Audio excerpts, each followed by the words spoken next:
அனைவருக்கும் வணக்கம். அறிவோம் நன்றாழ்க குருவாழ்க குருவே துணை. ஓம் நல்ல கணபதியே நாங்களமே தொழுதால் அல்லல் விடைகளெல்லாம் மகிழமே சொல்லறியே தும்பிக்க யான்காலில் விழுதால் வினதீரும் நம்பிக்கை கொண்டே நமக்கு விநாயகனார்.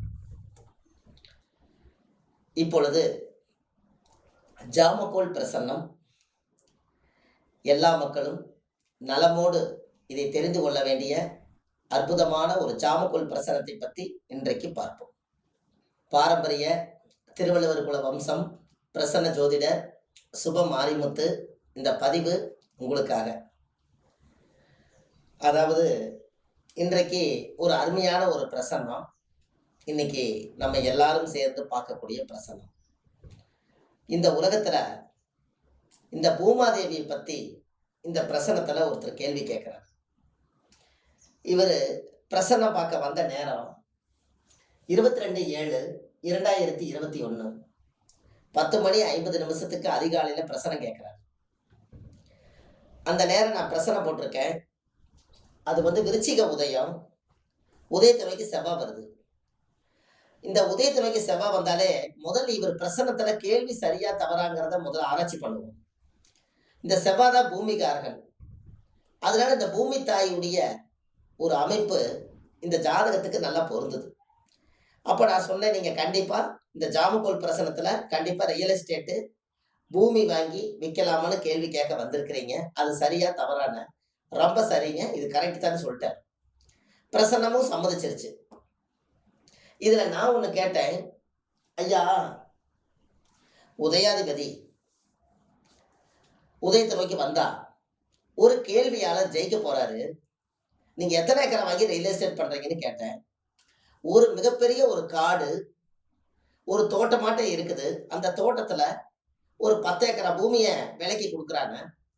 அதை நாங்கள் ஒரு 2-3 பேர் சேர்ந்து அந்த இடத்த வாங்கி அதை எல்லாம் புல்டவுசர் விட்டு நிரப்பி மண்ணெல்லாம் சமப்படுத்தி அது 2.25 சென்ட் 5.5 சென்ட்னு சொல்லி கல் நட்டி அதில் ஒவ்வொருத்தருக்கா சைட்டை பிரித்து ஒவ்வொருத்தருக்கா நம்ம கடனாகவும் மாதமாகவும் இதை செய்து அந்த இடத்துல ஒரு ரியல் எஸ்டேட்டு நம்ம ஒரு வருஷம் விற்கிற மாதிரி ஏற்பாடுங்க ஐயான்னு சொன்னார். நான் உடனே பிரசனத்தை போட்டேன். ரைட்டு, இந்த இடத்துல எந்த பிரச்சனையும் இல்லை. காலி நிலமா வித்தா அது புதன், அப்படியே ஏக்கரா கணக்கில் வித்தா அது செவ்வாய். நான் அதை கேட்டேன், நீங்க ஏக்கராவா வாங்குறீங்களா இல்லை சின்ன சைட்டா வாங்குறீங்களான்னு. இல்லைங்க, ஏக்கராவா வாங்கி 10 ஏக்கரா பூமி வாங்கி அதுல காலி நிலமா நம்ம கட் பண்றோம், அவ்வளவுதான். அப்போ உங்களோட கேள்வி சரி. இங்க புதன் ஆட்சி உச்சமாயிட்டாரு. அப்ப காலி நிலத்துக்கு அதிபதியும் புதன் அவருடைய சொந்த வீட்டுல இருந்து பலப்படுத்திட்டாரு. அவர் பிரசனம் கேட்க வந்த நேரம் உதயாதிபதி செவ்வாயும் உதயத்தை நோக்கி வருது. ஆனா அதுவே பிரசனத்துல உதயத்துக்கு அது 6ஆம் அதிபதியா வர்றாரு. அப்ப நான் சொன்னேன், 6ஆம் இடம் என்பது கடன். கொஞ்சம் பணம் கையில வச்சிருப்பீங்க, கொஞ்சம் கடன் கொஞ்சம் வாங்கி அந்த பூமியில போடுறதா திட்டம் போட்டுக்கிறீங்களான்னு கேட்டேன். எப்படி சார் இப்படியெல்லாம் சொல்ல முடியுமா அப்படின்னு அவர் கேட்கிறாரு.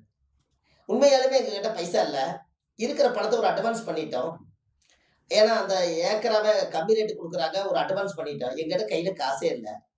இந்த பூமியை நம்பி வேற ஆளுகிட்ட பணத்தை வாங்கி பூமியில போட போறோம். அது முதல்ல பூமியில போடுறது, பூமியில இருந்து எடுக்க முடியுமாங்கிறதுக்கு ஒரு பதில் வேணுமல்ல. அதுக்காக தாங்க நான் பிரசனம் பார்க்க வந்தேன். நீங்க கடன் வாங்கியே போடுங்க, பிரசனம் அப்படித்தான் காமிக்குது. இந்த கடன் எப்ப முடியும்னு அவர் கேள்வி கேட்டாரு. நான் 1 வருஷம் 3 மாசம் ஆகும். அந்த 1 வருஷம் 3 மாசம் வரைக்கும் கடனை பத்தி பயப்படாதீங்க. 50 லட்சம் ரூபாய் இருந்தாலும் 1 கோடி இருந்தாலும் நீங்க தைரியமா வாங்கி பூமியில போடுங்க. என்னைக்கும் மண்ணை நம்பணுங்க யாரும் கெட்டு போனதில்லை. அதனால நீங்க உங்க ஜாதகத்துக்கு பிரசன்னம் ஜாமக்கோளும் ரொம்ப சிறப்பா வந்திருக்கிறதுனால நீங்க கண்டிப்பா அந்த வேலை செய்யுங்க, உங்களுடைய வாழ்க்கை மிக சிறப்பா இருக்கும் அப்படின்னு சொன்ன. அப்போ உடனே பார்த்து போட்டு அவர் கேள்வி கேட்ட நேரம் மூல நட்சத்திரம், தனுசு ராசி, முழு நட்சத்திரம். அப்ப இந்த இடத்துல எல்லா சிறப்புகளும் ஒன்னா சேர்ந்து வந்தது. இதை வச்சு நான் ஒரு மிகப்பெரிய ஒரு ஆராய்ச்சி பண்ணி, ஐயா ரொம்ப சந்தோஷம், உங்களுடைய வாழ்க்கையில இந்த ரியல் எஸ்டேட் தொழில் உங்களுக்கு பிரமாதமா அமையும். அதை வச்சு உங்களுடைய வாழ்க்கையில எங்கேயோ உயர்ந்த நிலைக்கு போயிருவீங்க. இந்த இடம் விற்கிறதுக்குள்ள இன்னொரு இடம் அமையும். அந்த இடத்துல நீங்க கட்டடமே கட்டி வைப்பீங்கன்னு அந்த பிரசனத்துல நான் சொன்னேன். ஆஹா! இப்படி ஒரு ஐடியா எங்களுக்குள்ள இருக்குதுங்க. அது பின்ன பிறகு பணம் வந்ததுக்கு அப்புறம் செஞ்சுக்கலான்னு வச்சிருந்தேன். நீங்க அதையும் நீங்க உடைச்சிட்டீங்கன்னாரு. அது எப்படிங்க ஐயா நீங்க வந்து இன்னொரு இடம் வாங்குவீங்க? அந்த ஐடியா எங்களுக்கு ரொம்ப நாளா இருக்குது எப்படிங்கன்னு கேட்டாரு. நான் அதுக்கு சொன்னேன், ஐயா காலை நிலத்துக்கு உண்டானவர் வந்து புதன். அந்த புதன் வந்து இரட்டைத்தன்மை. அதனால ஒரு இடம் வாங்குனீங்கன்னா இன்னொரு இடம் வாங்க வைக்கும்னு சொன்னேன். ரொம்ப சரியா சொன்னீங்க. இந்த இடம் பார்க்க போம்போதே இன்னொருத்தர் என்னை கூப்பிட்டாரு. இன்னொரு 10 ஏக்கரா பூமி இருக்குது. அத வாங்கிக்க முடியுமான்னு அவரு கேட்டார். ஆனா கண்டிப்பா வாங்க முடியும் அப்படின்னு அவரு சொன்னாரு. இருந்தாலும் மொதன்னு கால் வச்சத பின்வாங்க கூடாதுங்கிறதுக்காக, நான் வந்து இதையவே எடுத்துக்கிட்டேங்க ஐயா. ஆனா இன்னும் அந்த இடம் இருக்குது. நீங்க சொன்ன மாதிரி உங்க வாக்கு பலிக்கட்டும். இந்த பூமி இதுல வித்து 1 வருஷத்துக்குள்ள அந்த பூமி விக்காம இருந்தா, இந்த லாபம் வர்ற பணத்துல நான் அந்த பூமி வாங்கி நீங்க சொன்ன மாரி நான் செய்யறேன். ரொம்ப சந்தோஷம்னு சொன்னாரு. இது எப்படி மிராக்கிளா காமிக்குதுன்னு பாருங்க. இத ஜாமக்கோல் பிரசனத்தினுடைய மகிமை. அவருக்கு ஜாதகத்துல விருச்சிக உதயம். முதல் கேள்வியே உதயமே அற்புதமா உட்கார்ந்துருச்சு. அது செவ்வாயோட வீடு. செவ்வாயுடைய உதயத்துல ஒரு கேள்வி கேட்டால் பூமி பத்தி கேட்காம போகவே மாட்டாங்க. 10வதுக்கு உதயத்துறைக்கு அந்த செவ்வாய் வருது. உதயாதிபதி உதயத்துறைக்கு வந்தால், அவர் என்ன காரியம் கேட்டாலும், அந்த காரியம் மிக சிறப்பா நடக்கப் போகுது என்று பொருள். இப்படியெல்லாம் ஜோசியத்துல, ஜாமக்கோல் ஆருடத்துல விதவிதமா கணிச்சு, விதவிதமா நம்மனால பலன் சொல்ல முடியும். அப்படிங்கிற ஒரு பிரசன்னம் ரொம்ப திருப்தியா காமிக்குது. இது எனக்கே ரொம்ப சந்தோஷமா இருக்கு. இந்த பிரசன்னம் பார்த்துட்டு அவங்களுக்கு ஒரு ஆசீர்வாதம் பண்ணி தான் நான் குடுத்தேன். கண்டிப்பா உங்களுடைய அந்த பூமி நல்லா வித்து, பல மடங்கு லாபங்கள் பெற்று, அந்த இடத்துல நீங்க ஒரு கோயில் கட்டுவாங்க. அந்த கோயிலுக்கு நீங்க ஏதாவது ஒரு பணிவிடை செய்யுங்க. அதுக்கு ஏதாவது ஒரு பொருளாதாரம் வாங்கி குடுங்க. அந்த பூமி புண்ணிய பூமி அப்படின்னு நான் சொன்னேன். அந்த இடத்துல வாஸ்து குற்றங்கள் எதுவும் இல்லாம சுத்தமா இருக்கு. அந்த இடத்துல எந்த விதமான இடையூறுகளும் இல்லை. பூமியே சுத்தமான பூமி அப்படின்னு சொன்னேன். இது எல்லாம் கேட்டோனே அவருக்கு ஒரு பெரிய பூஸ்ட் சாப்பிட்ட மாதிரி ஒரு பெரிய ஒரு தைரியம். நம்ம இனிமேல் கடன் வாங்கி, நம்ம போட்டு தைரியமா செய்வோம் அப்படிங்கிற அவருக்கு ஒரு தன்னம்பிக்கை இந்த பிரசன்னம் குடுத்துருச்சு.